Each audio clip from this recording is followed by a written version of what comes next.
আরো সিদ্দিক আছে, বহু বছরের শব্দ। এ কোরআনে হযরত মারিয়াম আলাইহিস সালাম কে আল্লাহ সিদ্দিকা বলেছে, উম্মুহু সিদ্দিকা। সিদ্দিক হচ্ছে ওই মানুষেরা যারা কোরআন দিয়ে বলে। তা আমরা কোরআনের কথাই তো বলি, আমরা কোরআনের বাহিরে কিছু মানতে চাই না। আরে কোরআনের কথা বলার কারণেই তো আল্লামা সাঈদীরে জেলখানায় ঢুকাইছে, ঠিক না? কিছু কিছু বলতেন, কিছু কিছু মন গড়া, তাহলে কিন্তু জেলে যাওয়া লাগতো না। সৈয়দ কুতুব শহীদ রাহিমাহুল্লাহ, মিশরের বিখ্যাত আলেম, তাফসীরে জিলালিল কোরআন ফি জিলালিল কোরআনের লেখক, উনাকে ওই দেশের লোকেরা ফাঁসি দিয়েছে। জামাল নাসির ফাঁসিতে ঝুলাইছে। মান ক্বালা বিহি সাদাক, যে কোরআন দিয়ে কথা বলবে, কোরআনের কথাগুলো মানুষের কাছে পৌঁছাবে, সে সত্যবাদী। আমাদেরকে বলছে তোমরা সত্যবাদীদের সঙ্গী হও। তাহলে যারা কোরআনের সাথে আছে তাদের সঙ্গী হওয়ার জন্য কে বলেছেন? আল্লাহ বলছে সত্যবাদীদের সঙ্গী হও, সিদ্দিকদের সঙ্গী হও। কোরআনে নামাজের কথা আছে, কোরআনে সরু ধরে হাত কাটার কথা নাই। আপনি যদি কোরআন দিয়ে বলেন তাহলে নামাজের কথা যেমন বলবেন, আবার আল্লাহর আইনের কথাও বলবেন, ঠিক কিনা? মানুষের বানানো আইন হলো চোর ধরে জেলে দাও, আর আমার রবের আইন হচ্ছে চোর ধরে হাত কেটে দাও। আমাদের দেশে সব আলেম নামাজের ওয়াজ করে, কিন্তু আল্লাহর আইনের ওয়াজ কি সব মসজিদ থেকে হয়?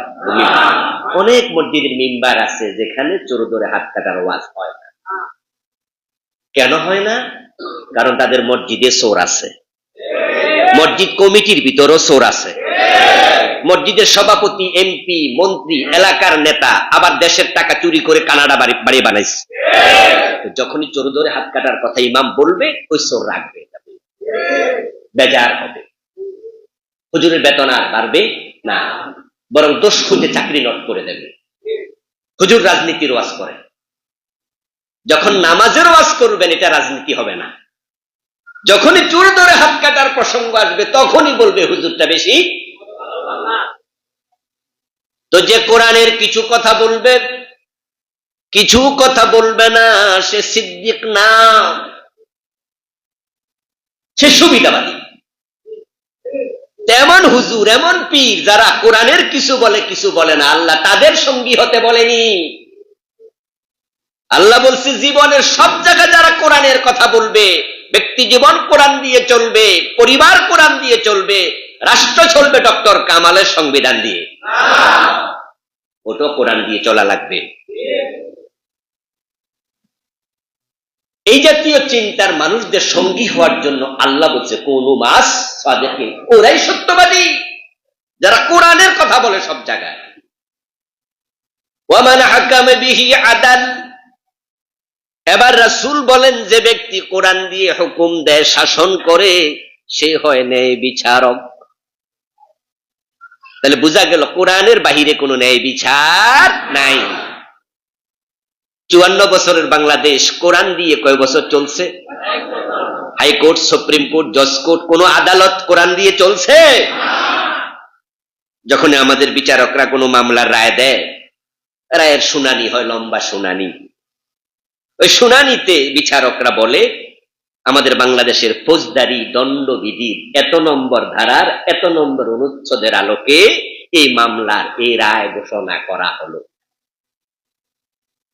কিন্তু যদি কোরআন দিয়ে দেশ চলতো তাহলে আদালতের হাকিম বলতো পবিত্র কোরআন মাজিদের সূরাতুল বাকারায়ের এত নম্বর আয়াতের আলোকে মামলার বিচার করা হলো। 54 বছরে চলেছে এটা? তাহলে বোঝা গেল আমাদের এখানে ন্যায় বিচার নাই, কোরআনের বাহিরে ন্যায় বিচার নাই। ওয়ামান আমিলা বিহি উজির, এবার রাসূল বলেন যে ব্যক্তি কোরআনের আলোকে আমল করবে, মন মতো আমল হবে না, কোরআন মতো আমল হবে, আল্লাহ তাকে পুরস্কার দেবেন। কোরআনের ব্যাখ্যা হলো হাদিস। ইয়াহিয়া তাকিবাই শুরুতে বলেছেন যে মা আয়েশাকে জিজ্ঞাসা করা হয়েছিল, প্রশ্নকারীর নাম ছিল সাদ বিন হিশাম রাহিমাহুল্লাহ। সাদ বিন হিশাম মা আয়েশাকে গিয়ে বলছে, মা আয়েশা, নবীজিকে দেখার সৌভাগ্য আমার হয়নি, আপনার কাছে আমি জানতে আসছি নবীজির চরিত্রটা কেমন ছিল, আচার আচরণ কেমন ছিল। মা আয়েশা তখন উল্টা প্রশ্ন করলেন, আফালা তাকরাউল কোরআন আমা কারাতাল কোরআন, তুমি কি কোরআন পড়ো না? সাদ বিন হিশাম রাহিমাহুল্লাহ জবাব দেন, বালা, হ্যাঁ আমি তো কোরআন পড়ি। তখন মা আয়েশা বলেন, কানা খুলুকুহুল কোরআন, কোরআন যদি পড়ো, আমার রাসূলের চরিত্র কর্ম কেমন ছিল প্রশ্ন করা দরকার নাই, শুনে রাখো কোরআনই রাসূলের চরিত্র। নবীজি যা ছিলেন জীবন্ত কোরআন, তিনি জীবন্ত ইসলাম। কোরআনের জীবন্ত ব্যাখ্যা হচ্ছে নবীজির কথা, নবীজির কাজ, নবীজির গোটা জীবন। এখন আমাদের আমল কি মন মতো হবে না কোরআন মতো? কোরআনের ভিতরে সুন্নাহ আছে না নাই? কোরআন সুন্নাহ এক জিনিস, যে কোরআনের ব্যাখ্যাই হলো সুন্নাহ। কোরআনে আছে আকিমুস সালাহ, কোরআনে আছে ওয়াসজুদু ওয়ারকাউ, নামাজ কায়েম করো। কিন্তু নামাজ কায়েমের জন্য দাঁড়াইয়া কান পর্যন্ত হাত তুলতে হবে, এটা কি কোরআনে আছে?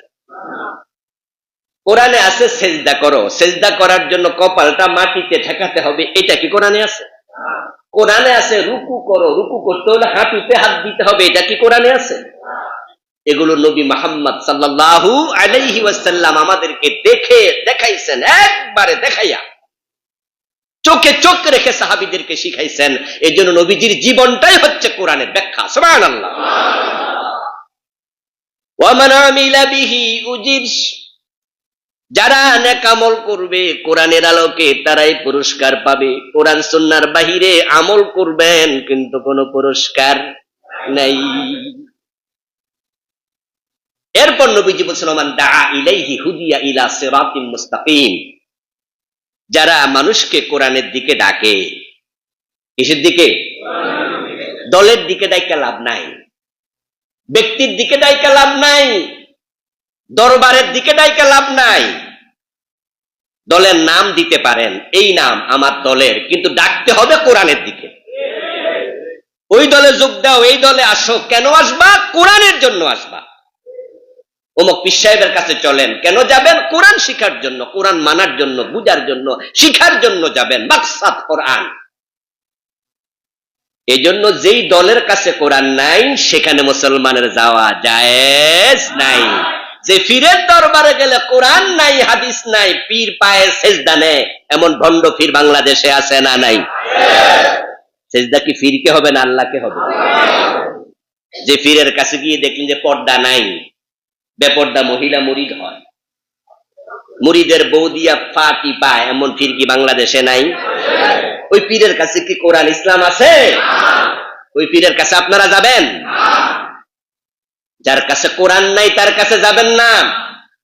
তাহলে আপনারা আলহামদুলিল্লাহ আজকের এখানে যারা আছেন, আমি জানি যে এখানে আপনারা যদি উল্টা পাল্টা চিন্তা হতেন আসতেন না। আপনারা ভণ্ড পীরের কাছে যাবেন না, কারণ সেখানে কোরআন নাই, সে পর্দা করে না, সে পায়ে সেজদা নেয়। কিন্তু আপনাদের মাঝে আবার যে দলের কাছে কোরআন নাই সে দলের 2-4 জন কর্মী এখানেও।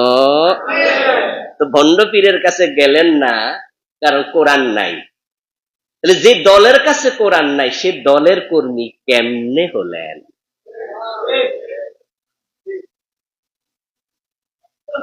বিবেককে প্রশ্ন করুন যে কোরআন যেখানে নাই সেখানে আমি কেন যাব? কোন কারণে যাব? আমি উম্মত মুহাম্মদ, আমি নবী মুহাম্মদের অনুসারী। এই জন্য আমাদের পুরা জীবন সাজাতে হবে কোরআন দিয়ে। আল্লাহ শুকরিয়া, আমরা কিছু মানুষ এখানে আছি যারা আমরা কোরআন যেখানে নাই সেখানে যেতে রাজি হই না। না কোনো ভণ্ড পীর, না কোনো কোরআনের বাহিরের দল। এই হক কথা বলতে গিয়া যদি আমাদেরকে জেলে যাওয়া লাগে, আমরা জেলে যেতে পর্যন্ত রাজি হয়ে যাই। চাকরি চলে যাবে, কিন্তু কোরআন যেখানে নাই সেখানে আমরা থাকবো না।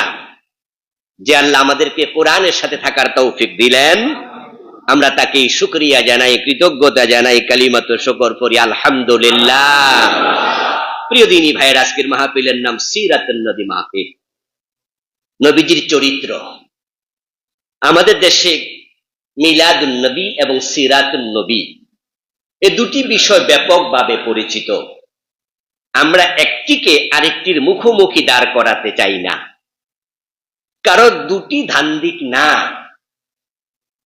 যদি দুইটি বিপরীতমুখী হতো তাহলে একটা আরেকটার বিপরীতে দাঁড়াতো। নবীজির মিলাদ মানে নবীজির জন্ম। তো রাসূল কি জন্মগ্রহণ করেন নাই? উনার মা ছিল না, বাবা ছিল না, জন্মের তারিখ আছে না? তো তিনি তো জন্ম নিয়েছেন, এটার নাম মিলাদুন নবী সাল্লাল্লাহু আলাইহি ওয়াসাল্লাম। এবার বলুন তো, রাসূলের জন্মের পরে 40 বছর চলে গেল, দীর্ঘ সময় তিনি কি নবী দাবি করেছেন? করেন নাই। তিনি মক্কার একজন সাধারণ মানুষ ছিলেন, অন্যদের মতোই তিনি ছিলেন। মক্কার বাজারে তিনি ব্যবসা করতেন। নবীজি বলছেন, আমি কয়েকটা টাকার জন্য আমি মক্কার লোকদের ছাগলও চড়াইছি, আমি ছাগল চড়াইছি। মা খাদিজা রাদিয়াল্লাহু তাআলা আনহার ব্যবসায় রাসূলুল্লাহ সাল্লাল্লাহু আলাইহি ওয়াসাল্লাম তিনি সেখানে পার্টনারশিপ নিয়েছেন। বেতনের বিনিময়ে ব্যবসার একটা হিস্সা, একটা অংশ উনি পাবেন। এজন্য তিনি মা খাদিজার ব্যবসায়ের পার্টনার হইয়া ব্যবসা করার জন্য সিরিয়া পর্যন্ত গিয়েছেন। তিনি তখনও নবী নন। নবী সাল্লাল্লাহু আলাইহি ওয়াসাল্লাম মক্কার সাধারণ মানুষদের সাথে মিশতেন, চলতেন একসাথেই। উনার বয়স 35, কোন কোন বর্ণনায় পাওয়া যায় 37। তখন কাবা ঘর মক্কার লোকেরা পুনর্নির্মাণ করার জন্য সিদ্ধান্ত নিলেন। কাবা ঘরের ওয়াল মাঝে মাঝে ভেঙে যায়, বৃষ্টি হয়, জ্বর হয়, তুফান হয়, 10 বছর 15 বছর পরে একটু কি করা লাগে? মেরামত করা লাগে। তখন তো আজকের মতো এত টাইলস, মার্বেল, এত শক্তিশালী জিনিসগুলো ছিল না। নবীজির আত্মীয় স্বজন তারা সিদ্ধান্ত নিল মক্কার ঘর পুনর্নির্মাণ করা হবে। তো সেখানে তারা বিভিন্ন জায়গা থেকে পাথর এবং ইট সংগ্রহ শুরু করলো। তো যখন মূল জায়গাতে পাথরগুলো বহন করে করে আনা লাগে, তখন ওই পাথর বহনের কাজে নবীজি নিজে অংশগ্রহণ করলেন। উনার বয়স 37 অথবা 35, দুটি রকম রিওয়ায়াত পাওয়া যায়, বর্ণনা পাওয়া যায়। নবীজির সাথে উনার চাচা আব্বাস রাদিয়াল্লাহু তাআলা আনহু তিনিও এই কাজে অংশগ্রহণ করলেন। নবীজির চেয়ে তিনি বয়সে 2 বছরের সিনিয়র ছিলেন, বড় ছিলেন। চাচা ভাতিজার বয়স 2 বছর তো কোনো ব্যাপার না, একবারে কাছাকাছি। রাসূলের বয়স যদি 35 হয়, আব্বাসের বয়স 37। নবীজির বয়স যদি 37 হয়, আব্বাসের বয়স 39। আব্বাস রাদিয়াল্লাহু তাআলা আনহু কাদের মাঝে ইট বহন করছেন, সাথে নবী ভাতিজা মুহাম্মদ সাল্লাল্লাহু আলাইহি ওয়াসাল্লাম ইট বহন করছেন। হযরত আব্বাস ভাতিজাকে বলতেছে, মুহাম্মদ ইবনে আব্দুল্লাহ, আমার ভাতিজা, তুমি সুন্দর মানুষ, কাদের মাঝে যে ইট নাও, দেখো ইটের বোঝার কারণে, চাপের কারণে তোমার কাঁধ লাল হয়ে গেছে। রাসূলের গায়ের মাঝে জামা ছিল না আর কি, উপরে। আর গরিব ছিলেন তো, সাহাবারাও অনেকে গরিব ছিল। আজকের মতো আমরা যেভাবে একজন 10টা 12টা জামা, তখন কি ছিল এমন? আর এক খেজুরও তো পায় না একদিন, 2-3 দিনে মিল্লা খাইছে একটা খেজুর ভাগ করে।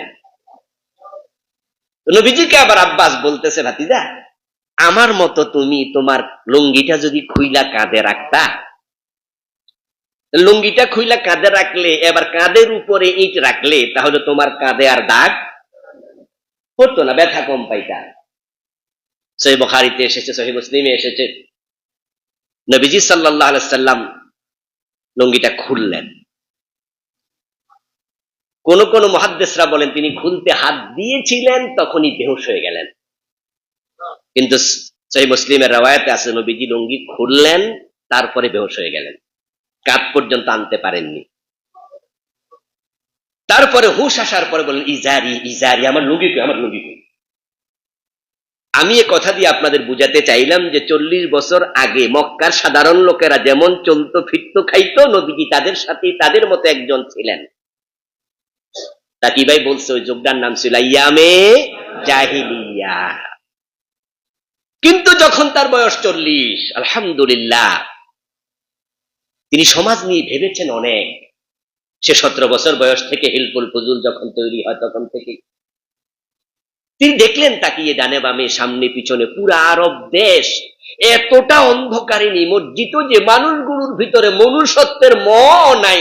তারা দেখতে মানুষ, কিন্তু তাদের ভিতরে মনুষ্যত্বের সিটা ফোটাও নাই। এত নিচে তারা নেমে গিয়েছিল, যার নিচে নামার হয়তো কোনো জায়গাও বাকি ছিল না। আল্লাহ তাআলা নবী মুহাম্মদ সাল্লাল্লাহু আলাইহি ওয়াসাল্লামকে 40 বছর বয়সে নবুয়ত দিলেন। তিনি ঘোষণা করলেন, ইন্না আরসালনাকা শাহিদাও ওয়া মুবাশশিরাও ওয়া নাযীরা ওয়া দাঈয়ান ইলাল্লাহি বিইযনিহি ওয়া সিরাজাম মুনীরা। ওয়া দাঈয়ান ইলাল্লাহ, কোরআনের আল্লাহর দিকে ডাকো। নবীজি বলছেন, মান দাআ ইলাইহি হুদিয়া ইলা সিরাতিম মুস্তাকিম। এ কোরআন এমন এক মহিমান্বিত কিতাব, এ কোরআনের দিকে যখন মানুষ মানুষকে ডাকবে, যদি মানুষ তার দাওয়াত গ্রহণ নাও করে লস নাই।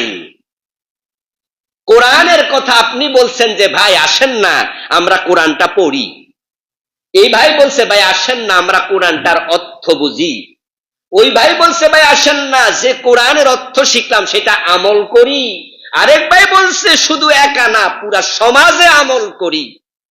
এইভাবে মানুষ যখন কোরআনের দিকে ডাকবে, তার কথা কেউ যদি নাও শোনে, তার পুরস্কার হলো হুদিয়া ইলা সিরাতিম মুস্তাকিম। নবীজি বলছেন, আল্লাহ পুরস্কার হিসাবে যে মানুষকে কোরআনের দিকে ডাকে তাকে হেদায়েত দিয়ে দেবে। আমরা সবাইকে হেদায়েত চাই, হেদায়েত চাই। হেদায়েতের চেয়ে দামি কোনো নেয়ামত আর নাই। সূরা ফাতিহার ভিতরে শুধু একটা দরখাস্ত আছে, এর নাম ইহদিনাস সিরাতাল মুস্তাকিম। প্রতিদিন আমরা আল্লাহ তাআলার কাছে কতবার হেদায়েত চাই তার কোনো হিসাব নাই। শুধু ফরজ নামাজ যদি আমরা পড়ি 5 ওয়াক্ত, তাও তো 17 রাকাত। প্রতি রাকাতে সূরা ফাতিহা আছে, আর প্রতি রাকাতে একটাই চান, ইহদিনাস সিরাতাল মুস্তাকিম।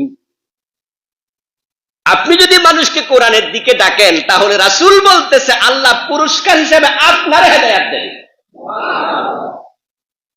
তাহলে আজকের পর থেকে আমরা কোন মন্ত্রতন্ত্রের দিকে আর ডাকবো না, বরং আমরা দুনিয়ার সকল মানুষকে আল্লাহর কোরআনের দিকে ডাকবো। রাজি আছেন না নাই? রাজি হয়ে যান, আল্লাহ আপনার হেদায়েত দেবে। আরে হেদায়েত পায় না যে পীর সাহেব ভণ্ড হয় কেমনে?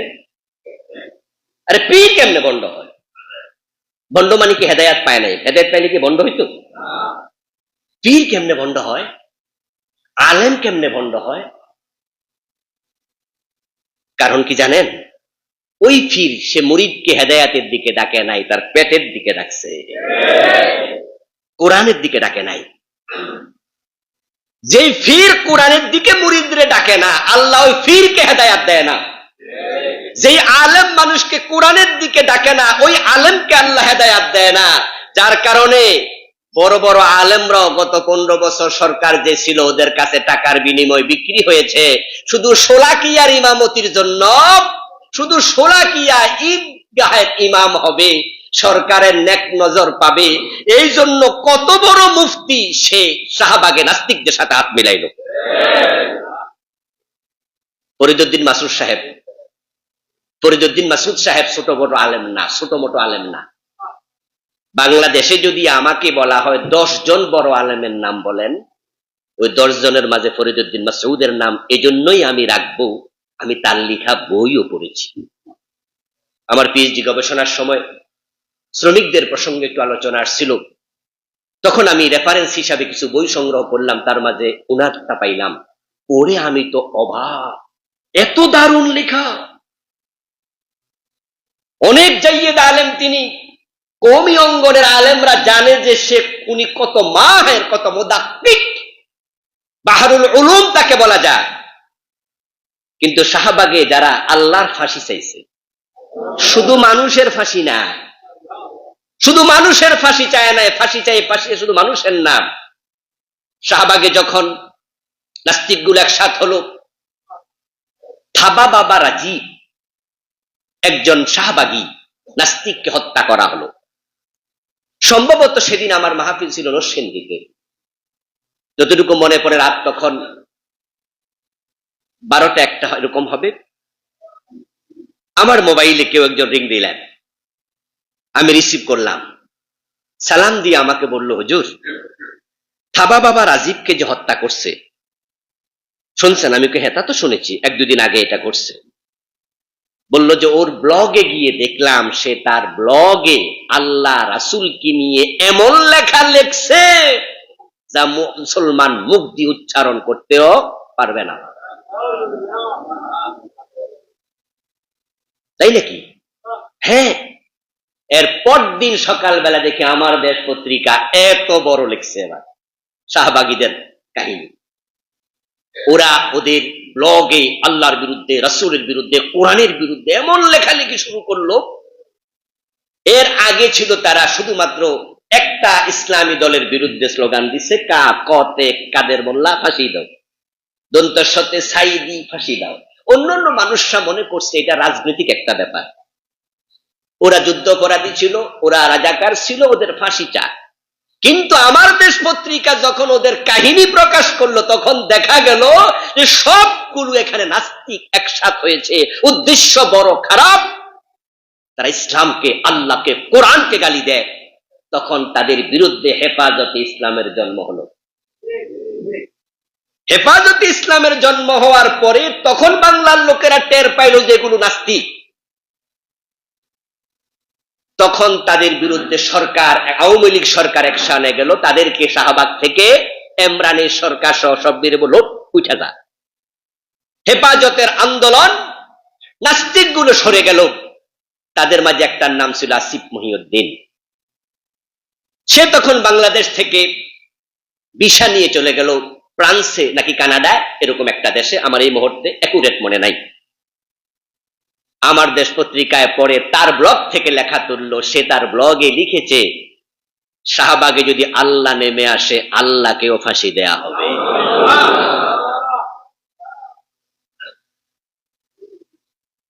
কিন্তু ফরিদউদ্দিন মাসুদ সাহেব তিনি ওই শাহবাগে যাইয়া ওই নাস্তিকদের সাথে হাত মিলাইয়া তিনি একটি বিবৃতি দিয়েছিলেন, সাক্ষাৎকার দিয়েছিলেন টেলিভিশনে।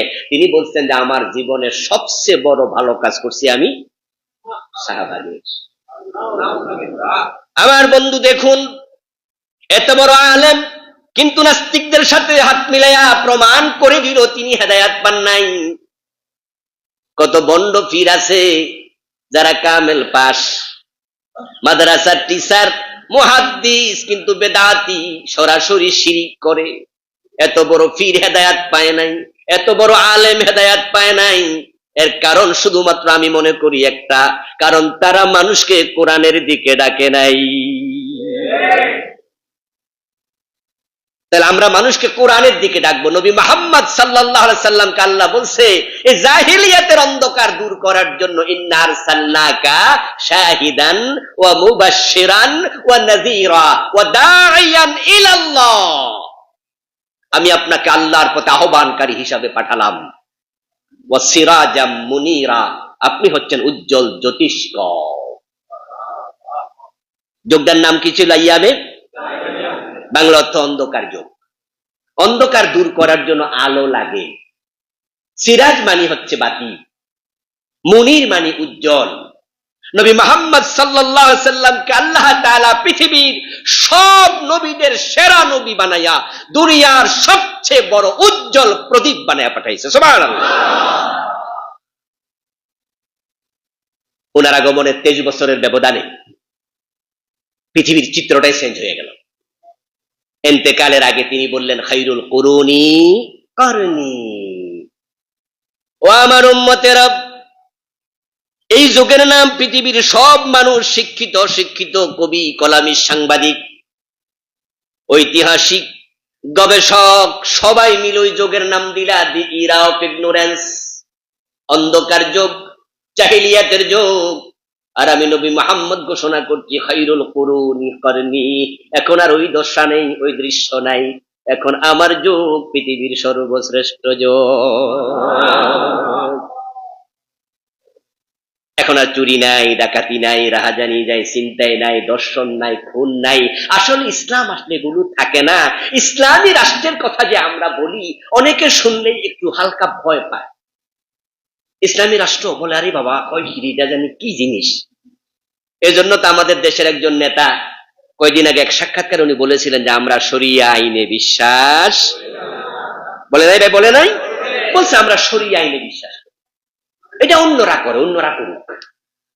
এখন আমাদের দেশের কিছু জেনারেল শিক্ষিত মানুষও শরিয়া আইন, আমি টেলিভিশন টকশো গুলো সুযোগ পাইলে দেখি, টেলিভিশন টকশো গুলো তো এখন প্রায় ফেসবুকে আসে, তখন দেখা যায় যে যারা উপস্থাপনা করে তারা এমন প্যাসে ফালাইতেছে যে আপনাদের দল ক্ষমতায় গেলে কি শরিয়া আইন কায়েম হবে, আপনাদের দল ক্ষমতা গেলেই কি চুল ধরি হাত কাটা শুরু করে দেবে, আপনারা ক্ষমতায় আসলেই কি মেয়েরা আর হেজাব ছাড়া চলতে পারবে না। মানে তারা এমন ভাবে উপস্থাপন করতে চায় যেটা ভীতি। আমার প্রিয় ভাইয়ের, আসলে ইসলাম অর্থ কি? হ্যাঁ, ইসলাম অর্থ আত্মসমর্পণ, ইসলাম অর্থ শান্তি। আসলিম তাসলাম, আল মুসলিম মান সালামা আল মুসলিমুনা মিন লিসানিহি ওয়া ইয়াদি। ইসলাম মানে শান্তি, টেনশনের কোনো কারণ নাই। ইসলাম এসেছিল জাহিলিয়াতের যুগে, মানুষ এমন নিরাপত্তা পেয়েছে নবীজির ইন্তেকালের 2 বছর পরে, 2 বছর 3-4 মাস আবু বকর ক্ষমতায় ছিলেন, এরপরে ওমর ফারুক আসলেন। জাহিলিয়াত থেকে বেশি দূরে নয়, নবীজি 23 বছর, তারপরে মদিনায় যাওয়ার পরে না ইসলামী রাষ্ট্র হলো। মক্কায় 13 বছর তো হয় নাই, তাহলে মদিনার 10 বছর ইসলামী রাষ্ট্র, আবু বকর মাত্র 2 বছর 4 মাস, তাহলে 12 বছর 4 মাস, তারপরে হযরত ওমর আসলো ক্ষমতায়। অর্ধ পৃথিবীতে এমন শান্তি কায়েম হয়েছিল, অর্ধ পৃথিবীর সম্রাট ওমর গাছতলায় ঘুমায়, বডিগার্ডের প্রয়োজন নাই। ফারুক আজম ওমর রাদিয়াল্লাহু তাআলা আনহুর সময় পৃথিবীর বিভিন্ন দেশ থেকে কূটনীতিবিদরা আসতো, কূটনৈতিকরা এসে, রাষ্ট্রের বিভিন্ন প্রতিনিধি দল আসে, হযরত ওমরকে সাক্ষাৎকার নিত, জিজ্ঞাসা করতো যে এত বড় অর্ধ দুনিয়া, এত বড় রাষ্ট্র, এখানে নাকি মারামারি নাই, কিলাকিলি নাই, ঝগড়া নাই, ফাসাদ নাই। আবু বকর যখন ক্ষমতায় আসলেন, একজন সাহাবী, সিনিয়র সাহাবী উবাই বিন কাব রাদিয়াল্লাহু তাআলা আনহু, তিনি বলতেছেন হযরত ওমরকে, ওমর আপনি বিচার বিভাগ সামলাবেন, আবু বকর তো পুরা রাষ্ট্রের নেতা, উনি খলিফা, এলাকার সব বিচার যদি আবু বকর করে তাহলে জিহাদের নেতৃত্ব কে দেবে? জিহাদ যদি আবু বকর সবটা একা দেখে তাহলে বাণিজ্য কে দেখবে? আবু বকর তো সব দেখবে, কিন্তু তাকে সহযোগিতা করার জন্য কিছু মন্ত্রী পরিষদের লোক দরকার আছে না নাই? উবাই বিন কাব বলতেছে বিচারটা আপনি দেখেন, আর বাইতুল মালটা আমি দেখবো। বাইতুল মাল মানে অর্থ মন্ত্রণালয়। 1 বছর চলে গেল।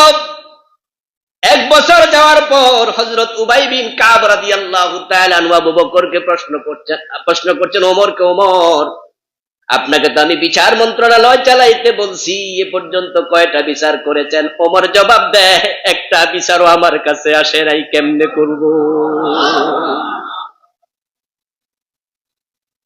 সবাই তো কোরআন মানে, সবাই তো কোরআন মানে, সবাই জানে যে মানুষের হক নষ্ট করলে আল্লাহ ছাড়বে না। তো হক তো কেউ কারণে মারে না, কেউ কারো জমি খায় না দখল করে। নবীজি বলছে, মানিদ্দা মা লাইসা লাহু, যে ব্যক্তি এমন কিছু দাবি করলো যা তার নয়, ফালাইসা মিন্নি, সে আমার উম্মত থাকবে না। ফালিয়াতাবাব্বা মাকআদাহু মিনান নার, শুধু উম্মত থাকবে না তা না, অন্যের কিছু নিল যা তার মালিকানায় নয়, সেটা তার নয়, সে এমন কিছু নিল আমার উম্মত না, প্রথম শাস্তি। দ্বিতীয় হলো সে যেন তার জায়গাটা জাহান্নামের মাঝখানে বানায়। আচ্ছা, এই কথা শুনলে অন্যের সম্পদ খাওয়া যাবে না? রাসূলের উম্মতে যদি আপনি না থাকেন তাহলে টাকা পয়সা দিয়ে লাভ সবই তো শেষ। এখন যারা সাভার বাস স্ট্যান্ডে সাদাবাজি করে, সাদা তাদের হক আছে তো, ঠিক না? এই ফুটপাতে যে দোকানগুলো আছে, এই ফুটপাত কি দোকানদারের দোকান দেওয়ার জন্য বানাইছে না মানুষ হাঁটা চলার জন্য বানাইছে? আচ্ছা, এরপরে কি করলো? কিছু দোকানদার অন্যায় করলো, তারা ওই মানুষের হাঁটার জায়গাটা দখল করে দোকান দিল। এবার ওই দোকানদারকে ফুটপাতে যিনি আছে জিজ্ঞাসা করবেন, ভাই এই দোকানে কি ভাড়া দেয়া লাগে, টাকা দেয়া লাগে? আসতে জিজ্ঞাসা, দোকানদার বলবে যে জি, দিনে একবার দে, রাতে আবার একবার দে। আমি কাউরান বাজারে খরচ করতে, আমার বাসা তো পারেন গেটে, তো কারণ বাজার করতে গিয়ে কিছুদিন আগে দেখি রাস্তার মাঝখানে এক লোক বসে সবজি বিক্রি করছে, একবার রাস্তার মোড়ে। তো মোড়ে বসে বিক্রি করছে, আমাকে দেখে সালাম দিল, আমার সিনসে আমি বুঝতে পারলাম ওয়াজ নসিহত হয়তো ইউটিউবে শোনে, হুজুর ভালো আছেন এই আছেন। আমি তখন আস্তে করে বললাম, ভাই এই যে রাস্তার মাঝখানে দোকান দিলেন, আচ্ছা দিলেন, চাঁদা দেয়া লাগে? হুজুর আগে দিতাম 2 বার, এখন দিই 3 বার। দুপুরে একজন আসে, সন্ধ্যা একজন আসে, যাওয়ার সময় রাতের বেলা আরেকজন আসে। আপনাদের কাছে আমার প্রশ্ন, এই যে এখান থেকে 200, 500, 300 করে টাকা নিল, এই টাকার মালিক কি চাঁদাবাজ? তো নবীজি বলছেন, মানি তাআমা লাইসা মিনহু, যেমন কিছু দাবি করলো, চাইলো, এই নিয়ে দোকানদার টাকা দাও, দোকানদার 200 টাকা বের করে দিয়ে দিল, সে চলে গেল, এই টাকার হক তো তার নাই, এটা তো তার মালিকানা না। এই রাস্তার মাঝে দোকানদারি করছে, মানুষের ক্ষতি করছে, কষ্ট দিচ্ছে, পথচারীকে এই অন্যায় করছে, আবার ওই বেটা চাঁদা নিতেছে প্রতিদিন তার কাছ থেকে, সে ওই চাঁদার টাকার মাঝে একটা পয়সার হক তার না। নবীজি বলে, যা তোমার না, তুমি যদি তা দাবি করো তা নেও, তুমি আমার উম্মত না। প্রিয় ভাইয়ের, আলহামদুলিল্লাহ আমরা কিছু মানুষ আছি, অগাস্ট বিপ্লবের পরে জুলাইয়ের 5 তারিখে, অগাস্টের 5 তারিখে যখন আগে সরকার পলায় চলে গেল, তখন তো ওই সরকারের লোকেরা আর দোকানদারদের কাছ থেকে চাঁদা নেওয়ার সুযোগ নেই, ওরা তো পরিচয় দিতে পারে না, কোন রকম সাইড হিসাব যে বলছিল ইন্দুরের গর্তে লুকাবো। এখন কই সরকারের লোকেরা পরিচয় দিতে পারে? ওরা নাই। তাহলে এখন পরে তো কথা ছিল, এখন চাঁদাবাজি আপাতত বন্ধ থাকবে, কারণ যেহেতু পলিটিক্যাল কোন গভর্নমেন্ট ক্ষমতা নাই। কিন্তু শোনা যাচ্ছে 2 গুণ 3 গুণ বাড়ছে। এখন যারা সরকারের বাহিরে আছে, সরকার তো ডক্টর ইউনূস, তার আছে মন্ত্রণালয়, কিন্তু আমরা যারা বাহিরে আছি, এখন বাহিরে সব দলের লোকেরা কি চাঁদাবাজি করে? তাহলে কিছু লোক আছে যারা চাঁদাবাজি করে না, তাদেরকে চাঁদার টাকা দিল তারা নেবে না, কারণ তারা আল্লাহকে ভয় করে। ওই যে হযরত ওমর উবাই বিন কাবকে বললো যে 1 বছর তো চলে গেল, কয়টা বিচার করছি আপনি জিজ্ঞাসা করতেছেন? আরে বিচার করবো কেমনে, বিচার তো কেউ না। ফারুক আযম ওমর রাদিয়াল্লাহু তাআলা আনহু গাছতলা শুয়ে আছেন, বহির্বিশ্বের কোন প্রতিনিধি দল আসলো, এসে তারা বলল, ওমর কোথায়, তোমাদের প্রেসিডেন্ট কোথায়? কোন একজন বললেন যে কিছুক্ষণ আগে গাছের নিচে উনাকে শুয়ে থাকতে দেখেছি। তখন তারা বলতেছে, ঠাট্টা করো নাকি? বলল, না, ঠাট্টা করার কিছু নাই, যা বলেছি সত্যই বলেছি। আমাদের প্রেসিডেন্ট তোমাদের মতো লাক্সারিয়াস জীবন লাইফ করে না, লাক্সারিয়াস লাইফ লিভ করে না, বরং তিনি একজন সাধারণ মানুষ, আমরা যেমন তিনি সাধারণ মানুষ। ঢাকা বিশ্ববিদ্যালয়ের বর্তমান যে ভিপি সাদিক কাইম না, গতকালকে ছোট্ট একটা তার সাক্ষাৎকার দেখলাম, এক টেলিভিশন চ্যানেলে তাকে নিচে নিয়ে প্রশ্ন করতেছে যে অন্য অন্য দলের নেতারা তো ভিপি টিপি হইলে পরে একবারে পাজারো জিপ কিনালায়, মার্সিডিজ কিনালায়, আপাতত আপনার কি? কারণ 1 মাস তো হইতে চলছে, কি কিনছেন বা কি অবস্থা? তখন সাদিক কাইম জবাব দেয় যে আমি যখন বিশ্ববিদ্যালয়ের সভাপতি ছিলাম, তখন ইউনিভার্সিটিতে আমার দলের একটা মোটরসাইকেল ছিল, ওইটা চালাইতাম, কিন্তু আমার বিশ্ববিদ্যালয় থেকে যখন নিয়ে গেছে কেন্দ্রে, এখন আমি রিক্সা চড়ি, এখন এই মোটরসাইকেলটাও নাই। এবং সে পরে বলছে যে আমি যে দল করি, এখানে কেউ টাকা নিতে আসে না, দিতে আসে। ও প্রিয় ভাইয়েরা, রাসূলুল্লাহর পরে মাত্র ওমরের যুগে শেষ তো শান্তি আসলো, ইসলাম তারা এমন ভাবে মানছে, কেউ কারো হক নষ্ট করতো না, কেউ কারোর উপর জুলুম করতো না। ইসলাম মানে শুধু চোর ধরে হাত কাটা না রে ভাই, এটা আছে, তবে হাত কাটবে ইসলাম তখন যাকাত ব্যবস্থা চালু হওয়ার পরে, দারিদ্রতা বিমোচিত হবে যখন।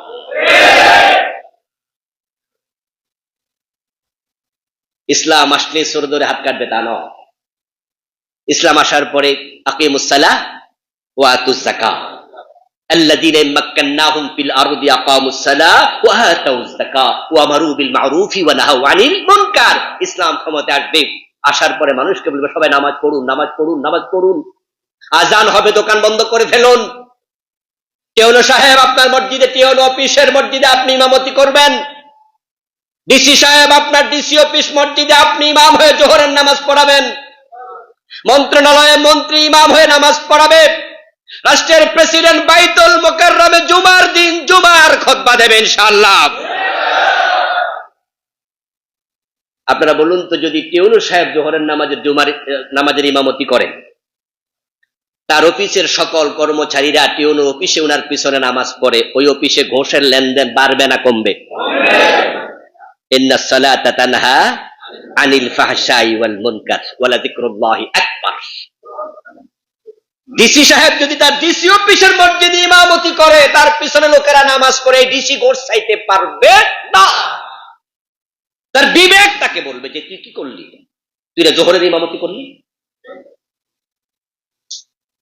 তারপরে ইসলাম এবার বলবো আকিমুস সালাহ ওয়া আতুজ যাকাত, নামাজ পড়ো, তারপরে হলো যাকাত খাও, ঠিক না? না যাকাত দাও? আমরা হুজুররা কোনটা করি? আমরা শুধু খাই। আল্লাহ কইল কি আর আমরা করতেছি কি?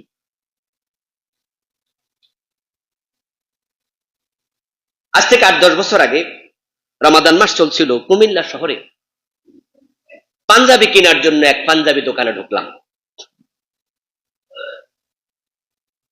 আমি ঢুকার পরে দোকানদার আমার দেখে বলতেছে, এখন যান, পরে আইসেন। আমি তো লজ্জা পেলাম। মানে আমার যে পায়জামা, পাঞ্জাবি, ড্রেস আপ, টুপি টাপি, আমি ঢুকছি আর আমার দেখা এখন যান, পরে আইসেন। তা আমি তাকে বললাম, কেন ভাই, আমার কাছে কি জামা কাপড় বিক্রি করবেন না? পরে বল, ও সরি কিনতে আইসেন। তখন আমি বুঝে নিয়েছি সে কথা বলার অর্থ হলো সে ভেবেছিল আমিও হয়তো কোনো যাকাত ফান্ডের কালেক্টর, কোনো মাদ্রাসার জন্য, কোনো মসজিদের জন্য বা নিজের পেটের জন্য আমি তার কাছে কিনছি। ও প্রিয় ভাইয়েরা, ইসলাম তো আপনাকে আমাকে যাকাত খেতে বলে নাই, কিন্তু আমরা যাকাত খাচ্ছি। ইসলাম বলেছে খাও না দেও। কথা বলেন, খাও না দেও। এখানে তো সব নামাজি, আলহামদুলিল্লাহ, তা নিয়ে আমার সন্দেহ নাই, সব নামাজি আমরা, কিন্তু সবাই কি যাকাত দেই? যে নিজের যাকাত দেয় না সে নিজের যাকাত খায়। এক বছর যখন চলে যায়, শরীয়তের বিধান হলো নির্দিষ্ট অঙ্কের টাকা যদি কারো কাছে এক বছর থাকে, তাহলে তার উপর যাকাত আসে 2.5%। 1 লাখ টাকা থাকলে 2,500 টাকা যাকাত। এখন আপনারা আমার সামনে যারা আছেন, ধরেন আপনি নিজে আত্মসমালোচনা করেন যে আপনি যাকাত দেন না, আপনার আছে 5 লাখ টাকা, তাহলে আপনার যাকাত এসেছিল কত হাজার টাকা? 12,000, 12,500। আচ্ছা, 12,500 টাকা যখন এক বছর চলে গেল, এটা আপনার হক না গরিবের হক?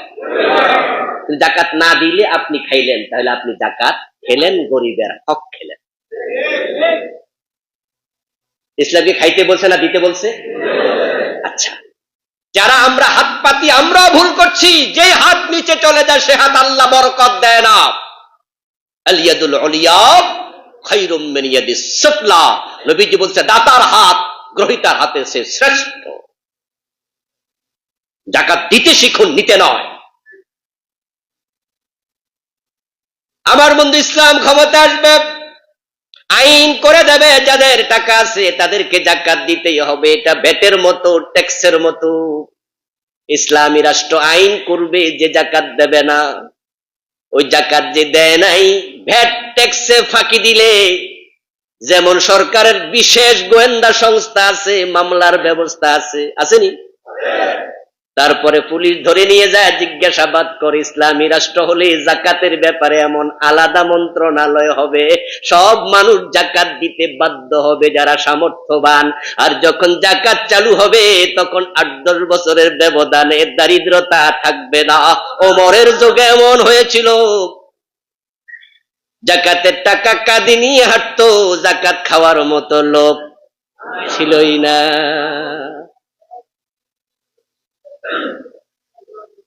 এবার বলুন তো, যাকাত যখন চালু হবে, দারিদ্রতা যখন চলে যাবে, এখনো যদি কেউ চুরি করে, অভাবে না স্বভাবে? এবার ইসলাম বলবে হাত কেটে দাও। আইসাই হাত কাটবে না রে ভাই, ভয় পাওয়ার কিছু নেই। ইসলাম এসে জেনা করলে পাথর মারবে না, জেনা করলে 100 বেতার আইন চালু করবে না। ইসলাম আসার পরে পর্দার বিধান চালু করবে, আস্তে আস্তে করে উদ্বুদ্ধ করা হবে। মেয়েদেরকে বলা হবে পর্দা মেয়েদের জন্য একটা বড় মাপের ঝামেলা না নিরাপত্তা।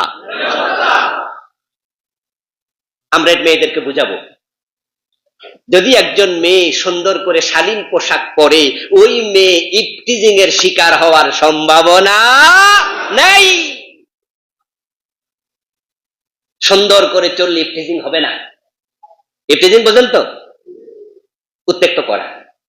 মেয়েটা যদি সুন্দর করে বোরকা পরে, হেজাব দিয়ে সুন্দর করে চলে, আপনাদের এই যে আপনার এখানে সাভারে দোকানগুলোতে, শপিং মলগুলোতে আমাদের বোনেরা যায়, মেয়েরা যায়, মায়েরা যায়, দেখবেন যে মেয়েটা শালীন ভাবে যায়, দোকানদার ওই মেয়েটাকে খালাম্মা, চাচিয়াম্মা বলে সম্মান করে।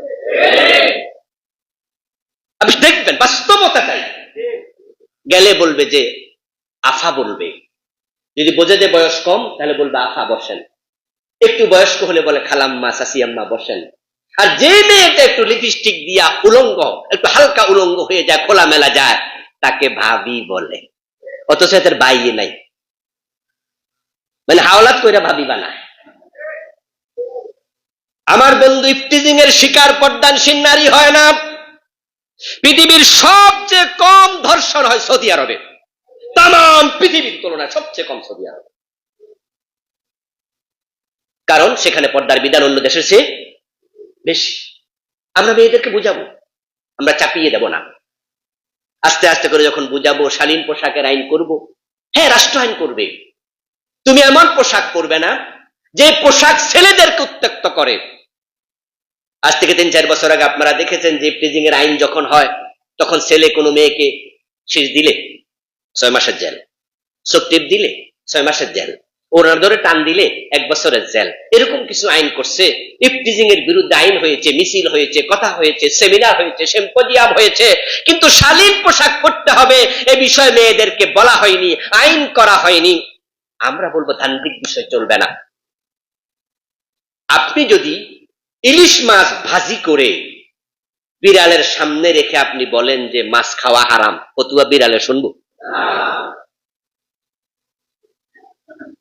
আপনি ইলিশ মাছ ভাজি করে বিড়ালের সামনে রাখবেন আর তাকে ফতুয়া দেবেন মাছ খাইও না, খাইলে তোমার 6 মাসের জেল। হাতে লাঠি লবেন আর বিড়ালকে বলবেন যে মাছে মুখ দিলে মাথা বাড়ায়, বাড়ি মাথা দেবো ফাটাইয়া। ও দোস্ত,